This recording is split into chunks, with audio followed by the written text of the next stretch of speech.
progress. Welcome to the April 17th, 2025 Planning Commission hearing. I will call the hearing to order at 1 p.m. Ms. Carmen, can we please have roll call? Thank you, Chair Wardlow. I'll begin with Chair Wardlow. Here. Vice Chair Boss. Present. Commissioner Bauke. Here. Commissioner DeLuccio. Here. Commissioner Peterson. Here. And Commissioner Wiscombe. Here. We have quorum. Thank you.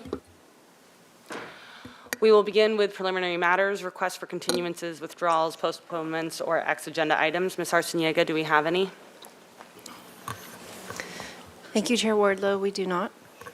Okay. Thank you. Do we have any announcement or appeals? Thank you, Chair Wardlow. We have two.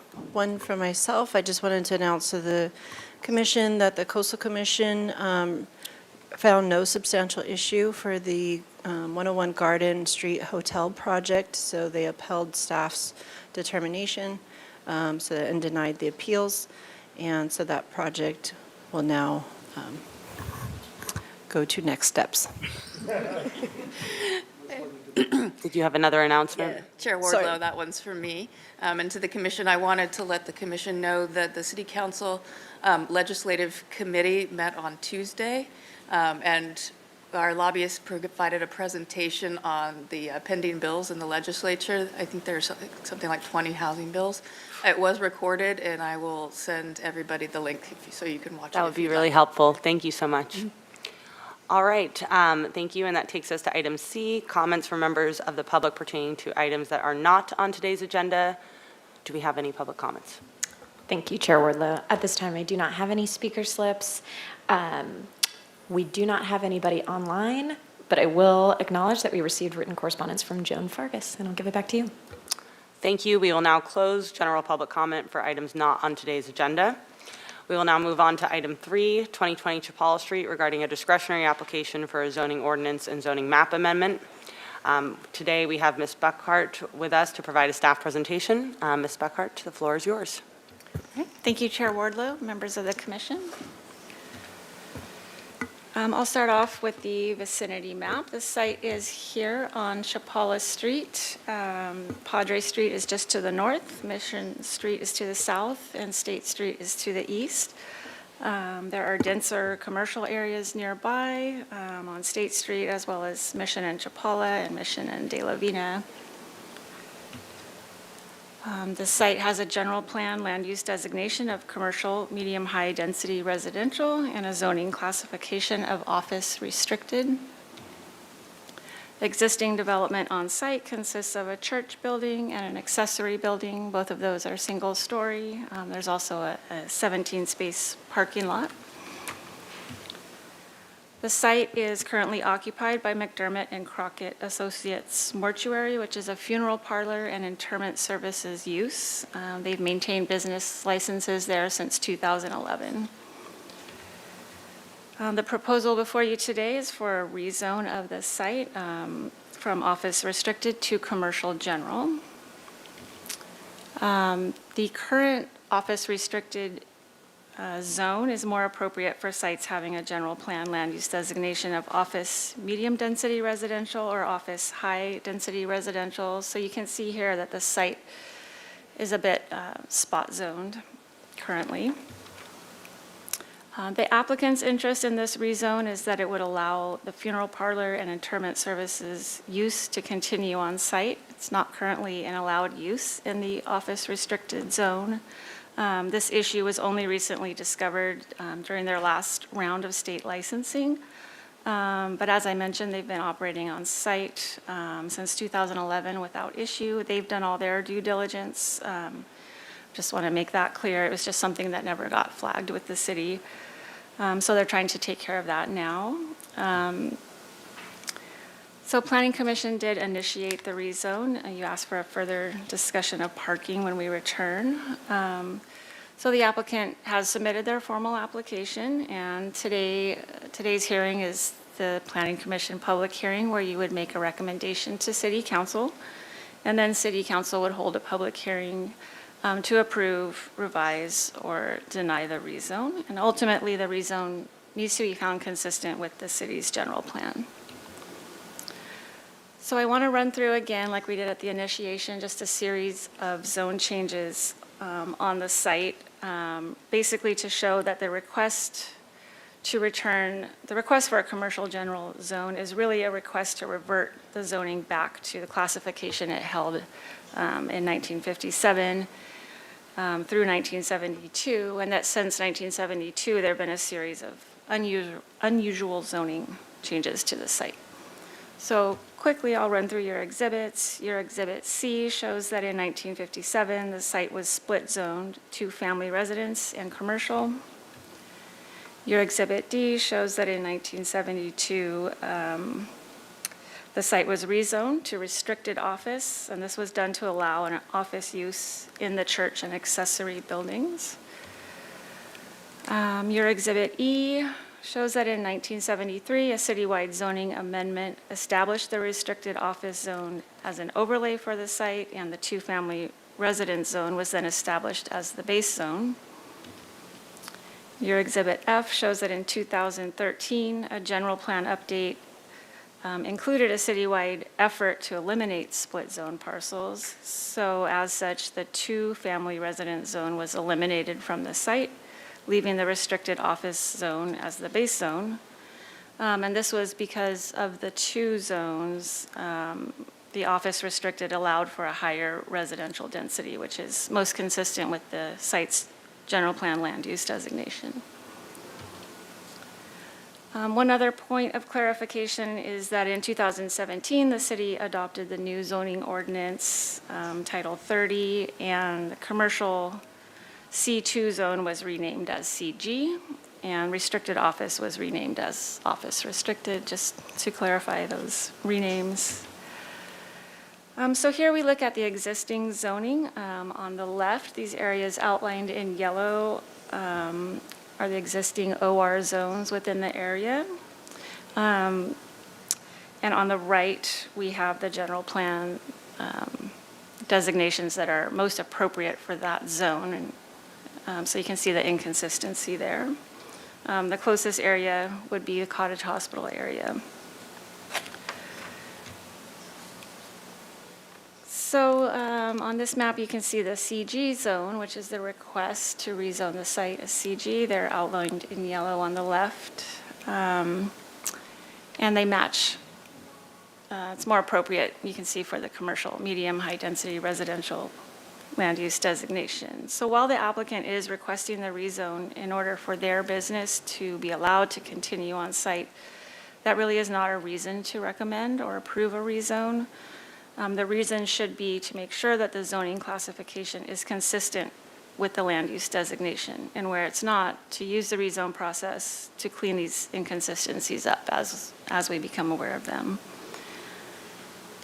The CG zone is the most appropriate for the commercial medium high density land use designation. And because of this, staff feels the requested rezone is appropriate. I want to clarify that residential and office uses would still be allowed on the site. Residential density would not change. It's the same either way. Your Exhibit G shows land use regulations outlined in the municipal code. You can see there what's different and what's the same. I've highlighted really what's pertinent to the site: residential, community assembly, funeral parlors, and then offices. And lastly, your Exhibit H shows development standards. Restricted office and commercial general zones differ only in terms of height and setback regulations. The current site and development are currently compliant. In terms of parking standards, they're not regulated by the zone, but by the land use. And I want to clarify, I was mistaken during the initiation hearing where I said that parking would be analyzed as part of this formal application. If the rezone is approved, the applicant would then need to submit to Building and Safety for a change of occupancy, and that's the stage where planning staff would review the requirements of the funeral parlor and interment services use. and make sure this site is compliant, the project is compliant. It is likely that an off-site parking agreement would be required. The site appears to be about 7 spaces short of automobile parking. The applicant team is aware of this. They're working on it. We do not anticipate an issue with that. So I just want to let you know, since you had requested we discuss parking coming back. As I mentioned earlier, the rezone needs to be found consistent with the general plan. So here are various elements listed. The main policy I want to discuss is sustainable neighborhood planning. So I'll back up just a little bit and talk about the neighborhood. The site is located within the Oak Park neighborhood. You can see it here. It's bounded on the north by Mission Creek, the south by Silva Street, the east by State Street, and on the west by Highway 101. This neighborhood contains 8 different land use designations. And the area north of Mission Street, where the site is located, is influenced largely by Cottage Hospital and the Schott Center. Land uses in the area are predominantly multi-unit residential, medical-related, office, or institutional. And there are there's some single-family residential development as well. And this commercial medium-high residential land use designation really applies to commercial neighborhood serving centers that are historically located within residential areas of the city. So when looking at the subject site, staff is of the opinion that the rezone would be consistent with the general plan. This classification is the zoning classification is most consistent with the land use designation when compared with other zoning classifications. And also when considering the zoning classification of adjacent properties, which is either R2 or CG, as you can see here. So you can see where this site is located kind of in between a residentially developed area and commercially developed area, and just a block west of State Street. And my apologies, the staff report says east. That's my mistake. It is west. Furthermore, the rezone would not physically alter existing property lines, the curb cut or driveway, existing site work, existing buildings. It simply seeks to revert the zoning classification back to that it originally held. And as such, a sense of place would be preserved. This slide captures other policies discussed in the staff report, which generally call for reuse of existing buildings and to ensure that land is available for industrial uses. So for all these policies, we can really just say the CG zone allows a broader variety of uses than the OR zone and would just allow more variety of businesses to occupy the site. I've highlighted this again in your Exhibit G.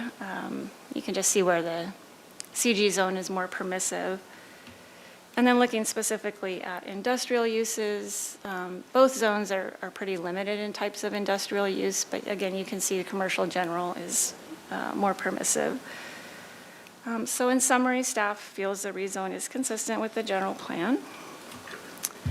The rezone request is exempt from CEQA per section 15305, which allows a rezone on a site with an average SOAP of less than 20% that would not significantly change planned uses in the area. And because we do have a city landmark on site, I just want to clarify that no physical changes to the buildings or site are proposed and no substantial adverse effect would occur to the landmark. So staff recommends that Planning Commission recommend approval of the zoning map and zoning ordinance amendment to rezone the site from office restricted to commercial general to the City Council. And with that, I will conclude my presentation. Thank you. Thank you, Ms. Buckhart. I do not believe we have a presentation from the applicant, so we will move on to public comment. Ms. Carmen, do we have anyone in person or remote that would like to give public comment?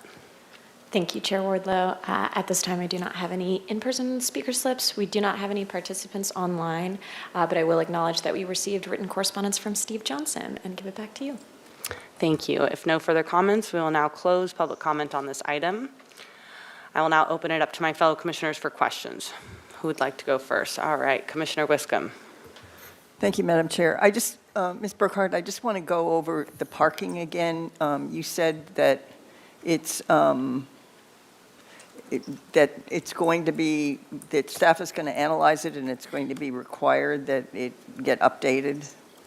That's Is correct. that right? So what's before you today is strictly the rezone of the land. But if that's approved, then the applicant would have to come in to Building and Safety for a change of occupancy, just to allow the use on the site. And at that time, they would route it.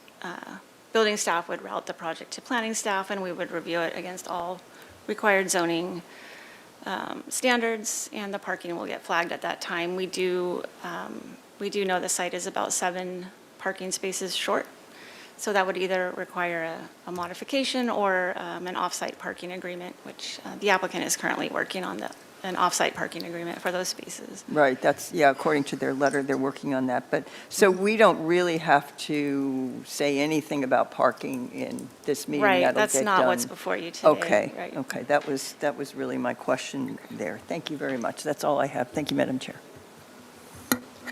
Thank you, Commissioner Wiscombe. Do we have any other commissioner questions? I have a quick one. I know we're not talking about parking, but how's parking determined on this site after they get the zone change? How do you calculate how many parking spaces you need? Is that based on the square footage of the building? Correct, the square footage and the type of use of the different areas of storage. And for some and- reason, if they can't come up with the required parking, would they be restricted on on the use of the building? Of how many, I don't know, people Right, can be it in the would- building or something? Right, so they would either need to request a modification to just have less parking than is required on site, or get that off-site parking agreement. That would be required for the use to continue on site, one of those two. Okay, thank you for the clarification. Sure. Thank you, Madam Chair. I'd just like to hear from the applicant about the parking, just since we started the ball rolling on that quite a while ago. Thank Sure. you. Good afternoon, Chair and Commissioners. Heidi Jones, agent for the applicant. Yes, on the parking, I did want to clarify something. We have been pursuing some potential off-site parking agreements. We did notice through our study post-Planning Commission initiation that our study overcounted and double-counted some square footage, so we are 6 spaces short on the requirement and 7 on the demand. And we are actively looking and talking to other adjacent properties that have spaces, so we are aware of it.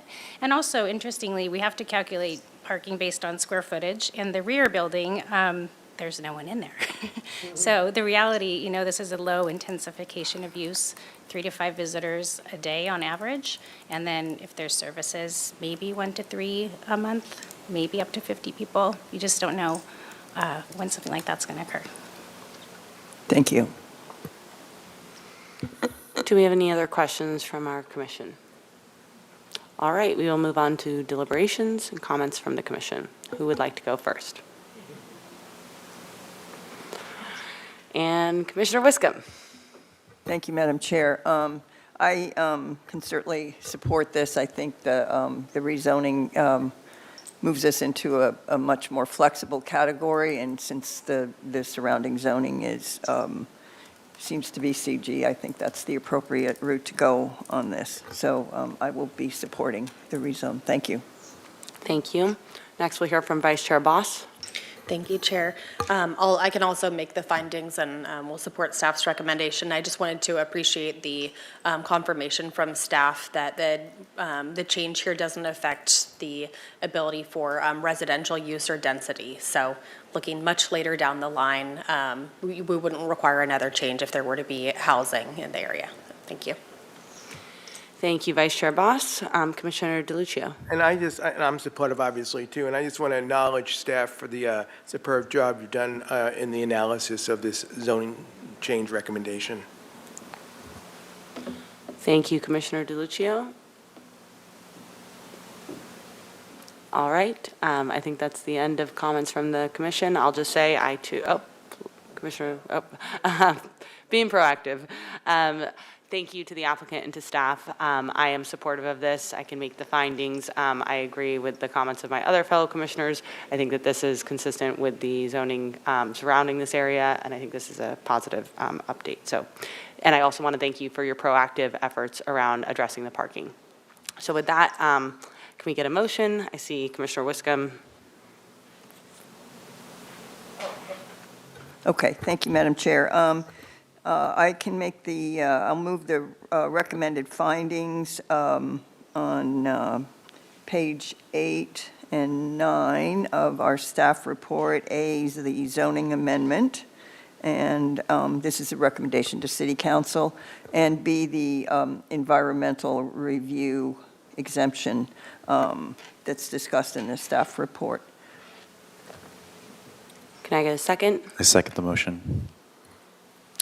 Thank you. And Ms. Carmen, can we please have a roll call vote? Thank you, Chair Wardlow. I'll begin with Commissioner Peterson. Yes. Commissioner Wiscombe, Yes. Commissioner Bauke, Yes. Commissioner DeLuccio, Yes. Vice Chair Boss, Yes. and Chair Wardlow. Yes. Motion passes. Thank you. Wonderful. This is probably the fastest item we've ever done.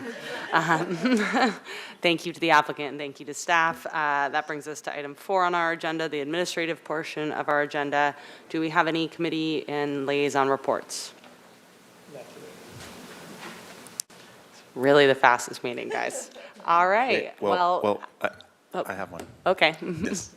I attended the City Council Legislative Committee meeting where there were many bills discussed, pending state bills that will affect land use and housing. I encourage everybody to watch the meeting. There's relevant legislation to our prerogative that's being considered. And they did not, City Council's has come up with, Townsend is taking positions on behalf of our city on some of the bills already, only a couple. The members of the committee, council members, deferred taking further positions until the next meeting. So there's going to be a follow-up meeting on this. But so yes, Townsend is the firm that the city has hired to be their lobbyist in Sacramento. Thank you, Commissioner Wiscombe. And yeah, encourage everybody to watch it. Thank you. We look forward to seeing that come through on the emails. I think that will be helpful for all the commission. And then it would be great to know whenever the next hearing is on that. Maybe some more of us can attend. So thank you for that update. All right. Well, thank you, everyone. It is now 1:22, and that concludes our April 17th, 2025 Planning Commission hearing. Our next meeting is tentatively scheduled for Thursday, May 1st, 2025. Thank you all for being here, and have an absolutely wonderful day.